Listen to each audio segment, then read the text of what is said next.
விசாரணை போயிட்டு இருக்கு. விசாரணையில் யாரெல்லாம் என்ன நடந்துச்சுன்னு சொன்னாரு. அந்த மேடையில் பேசின பிஜேபியினுடைய மாநில தலைவர் அந்த சம்பவத்துக்கு 7 மணி நேரம் லேட்டா வந்தாரு, 12 மணி நிகழ்ச்சிக்கு 7 மணிக்கு வந்தாருங்கிறத மட்டும் சொல்லிட்டு கடந்து போனாரு.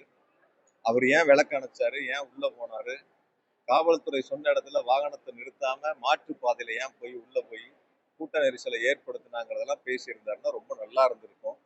அரசியலுக்காக அரசின் மீதும் தனிப்பட்ட முறையிலும் காழ்ப்புணர்ச்சி காரணமாகும். அதே போல ஒரு அவப்பெயரை ஏற்படுத்த வேண்டும் என்ற ஒரு குறுகிய மனப்பான்மையோடு திரு நயினார் நாகேந்திரன் அவர்கள் பேசியிருக்கின்றார். ஒரு கட்சியினுடைய தலைவராக ஒரு அரைகுறைத்தனமாக தனக்கு என்ன தெரியும் என்பதை, இங்கு என்ன நடந்தது என்பதை முழுமையாக தெரிந்து கொள்ளாமல் ஒரு குறுகிய மனப்பான்மையோடு சொல்லப்பட்ட கருத்து.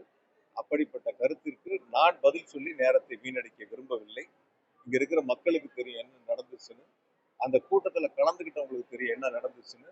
அரசு எந்த அளவிற்கு செயல்பட்டது, முதலமைச்சர் அவர்கள் இரவோடு இரவாக, துணை முதலமைச்சர் அவர்கள் இரவோடு இரவாக வந்து பாதிக்கப்பட்ட மக்களுக்கு அரசு எந்த அளவுக்கு துணை நின்றது என்பது மக்களுக்கு நன்றாக தெரியும்.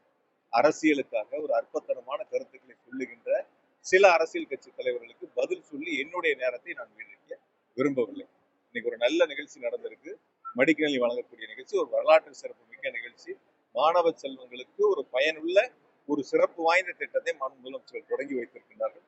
இன்று ஒரு மகிழ்ச்சிகரமான நாள். நன்றி.